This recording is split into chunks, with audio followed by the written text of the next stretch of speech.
Welcome to this week's Nebraska Soybean Board Weekly Market Roundup, being brought to you by Nebraska soybean farmers and their checkoff. And what an interesting week it was again as we look at weather issue concerns. We'll talk crops not only here in the States, but in the Ukraine. There's dryness that is being talked about from the Middle East to even areas of Brazil now, talking about some drier weather moving in for their second corn crop. So that's going to make things interesting.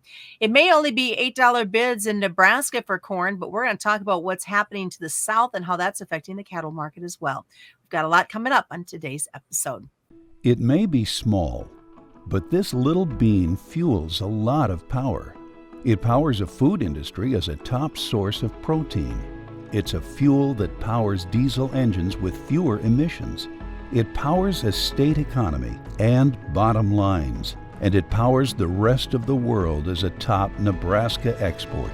Yeah, it may be small, but we're finding more ways for this little bean to power Nebraska. And welcome back as we continue now. You can see joining me on this screen is Darin Fessler. He's with Lakefront Futures, and Arlan Suderman, StoneX. And gentlemen, it's quite the interesting week that we have started with. And Darin, I'm going to kind of start it off with you a little bit. Let's talk about this, what you're hearing in the old crop top when it comes to folks wondering, are we here or is there more to go on this old crop? See, and that's a great question to start off with, because to me, you look at some of the spread action here recently, and you kind of relate this back to the acres report. And I've been in the camp telling clients, I think some of the spread action on old crop, whether it be May Dece, May Sep, July Dece, I think that's still going to have a pretty strong underlying bid for now. I think that we may have to start to ration some old crop supplies, maybe to push that into that new crop balance sheet.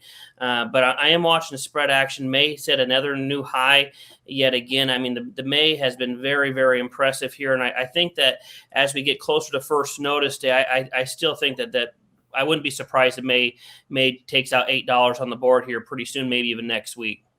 Is there some supply concerns that you're hearing about for the old crop, Darin? There is definitely, if you are some feed yards, I'm hearing some feed yards in Kansas, they are willing to travel some good distances and pay well above what the board is to try to get some supplies at the moment here. But that nearby, that is what I'm hearing about some feed yards. All right, Arlan, we got to talk about those feedlots since Darin kind of brought it up. We were talking about bids here in Nebraska at $8 for corn, but then you chimed in right away and said, hey, it's a lot higher the farther south you go. Yeah, as you go far south in the southern feedlot district, you're over $9 corn. And that makes those last couple of weeks when you get your least efficient gains in the cattle pretty expensive to feed in these cattle. And that's why they're trying to push these animals through. And it was one of the reasons we struggled there for several weeks with the cash cattle price. But we've cleaned up some of that. We've seen the weights coming down now, the carcass weights. And that's an indication that we're starting to get some of those animals down and through the system. And I think we saw a better week this last week with cash cattle prices firming. But as you talk about the Western Feedlot District, we're coming on wheat harvest time. And so normally we'd be looking at, with these corn prices, okay, let's get ready and let's get the wheat out of the field and into the feedlot, and let's feed wheat this summer. But with wheat prices being where they are, and particularly in the Western Plains, the crop looks the worst. The crop ratings are horrendous. We've seen a lot of dust storms in the Western Plains this spring. And even last week we saw more of them, or this past week we saw more of them. And so the availability of wheat may be very tight this year to feed. So that's why they're anxious to get corn wherever they can get it. And then once we started losing that efficiency again, move those animals out. That's going to add some extra pressure not only to cattle producers, especially those ones that were looking for feedstuffs to keep those replacement heifers around, which, as you and I talked earlier this week, there's a lot headed to slaughter because of it. Yeah, there really is. And we've talked for the last year about the heavy cow slaughter, and that piece seems to be gaining some momentum here. We're seeing higher cow slaughter than we've seen even in 2010, 2011. So this is something that's really going to come back to haunt us down the road when we start seeing the smaller numbers for feeding. Darin, when we look at this weather that we're dealing with, I mean, you look west of the Mississippi, it's pretty miserable, except for North Dakota right now, which is just totally under snow at this point. But it's definitely dry Eastern Corn Belt, definitely wet. It's the tale of two cities. Yeah, it really is. And I could even pinpoint that Missouri River West. It's extremely dry. I mean, we've been getting some decent rains here in Lincoln. I'd say eastern Nebraska is shaping up pretty good. But you speak to clients in Illinois, for example, they don't want any more rain. I mean, and, that makes me really concerned about the far extremes of the Western Corn Belt here, let's say Lincoln West, because, you get out into cattle country, Grand Island West, given the high cost of gains and the drought conditions they've had, Arlan makes a very good point here where I think that you could see a flush of cattle come to this market here relatively soon. But you get to the Q4 and Q1s of next year, Q2 of 23, things get very, very interesting in cattle here because it doesn't pencil out, a cow-calf guy at these levels. And until we start getting some rain, until we know about how this crop has really got off to a start, which as of last Monday, only 2% planted, we're not going to know that for a little while. I still think this corn is still going to have a strong bid underneath of it. And cattle, it's hard for them to really, as we've talked about, really make some sustainable moves higher here. Well, as we continue here at the Nebraska Soybean Board Weekly Market Roundup, brought to you by the Nebraska soybean farmers and their checkoff, let's look at soybeans. Because it's so dry, I'm going to ask both of you the same question. Because it's so dry, is there the potential? I've heard rumblings of guys thinking, maybe we should switch from corn to beans. I'm definitely hearing that. I'm a lot of the seed dealers that are also farmer clients of mine. They have had a lot of requests here since the acreage report and over the last week here. Hey, can we get the availability of corn now? We're going to switch from beans to corn, and there's a lot of that mindset going on right now. And I don't even think it is a fertilizer supply. If they got the fertilizer, they are going to go to corn here, and that's why I think that the higher these 22 moves, I think there needs to be a err on the side of caution here because of what we potentially could see come the June report. I'm obviously been publicly kind of critical about the USDA's numbers on the acres, but I think come June, I think we could be looking at a whole different ballgame. Arlan, what are you thinking about corn versus bean acres? Yeah, I think most producers have locked in pretty much what they want to do. Can there be some adjustment? Yes. And I think the weather is going to play into that, certainly. And that's usually what plays into it. But they've really been penciling this out all winter long. The market's trying to change their mind on it.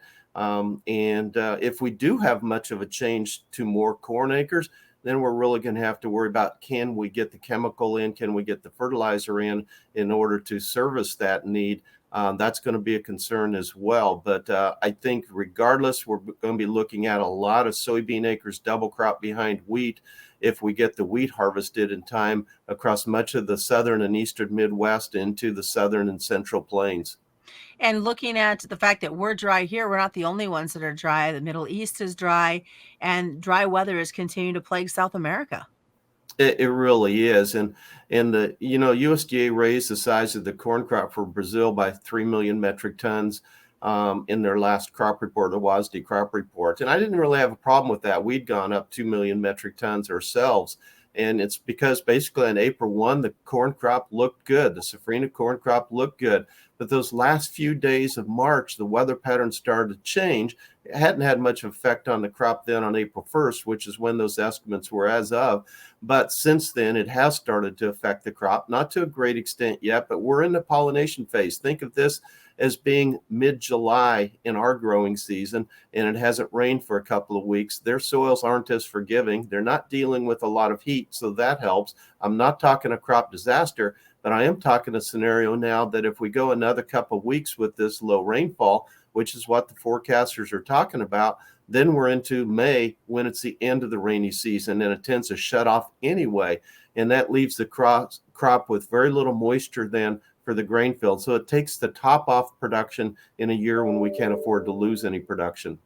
What's your thoughts on, and I'm going to ask Darin this as well, December 23? What are your thoughts on this crop? If you look at December 23, it's up there at some levels where we would normally be thinking, hey, this is a good place to do some pricing. And if you're heavily leveraged, that particularly would be a track to start looking at that. But make sure you're always looking at margins. Don't just look at where the opportunity is for pricing the next year's production. It's a year and a half away. without also looking at your crop inputs and what you can do to try to lock those prices in as well. That's more challenging, but there are some things. Talk to your supplier, see what you can do. The suppliers do have some opportunities to lock in some with using the derivatives, that maybe they can pool some people to do some of that. But watch your margins. Reminds me a lot of 2006 when people are saying, why aren't you recommending locking in $3 corn 2 and 3 years out? And then we saw fertilizer prices really take off. All right, Darin, what are you thinking about this new crop of next year's growing season? Arlan nailed it on the head. I mean, he explained it beautifully, and you got to be looking at your margins next year.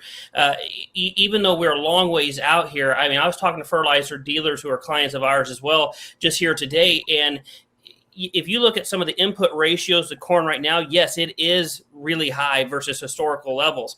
But I think you got to be, as a producer, you may not have anything sold for 22, but I think you have to keep 23 and 24 on the mind here and just watch it. I don't have any recs out there to do anything yet, but we got to keep it on the forefront of our minds here.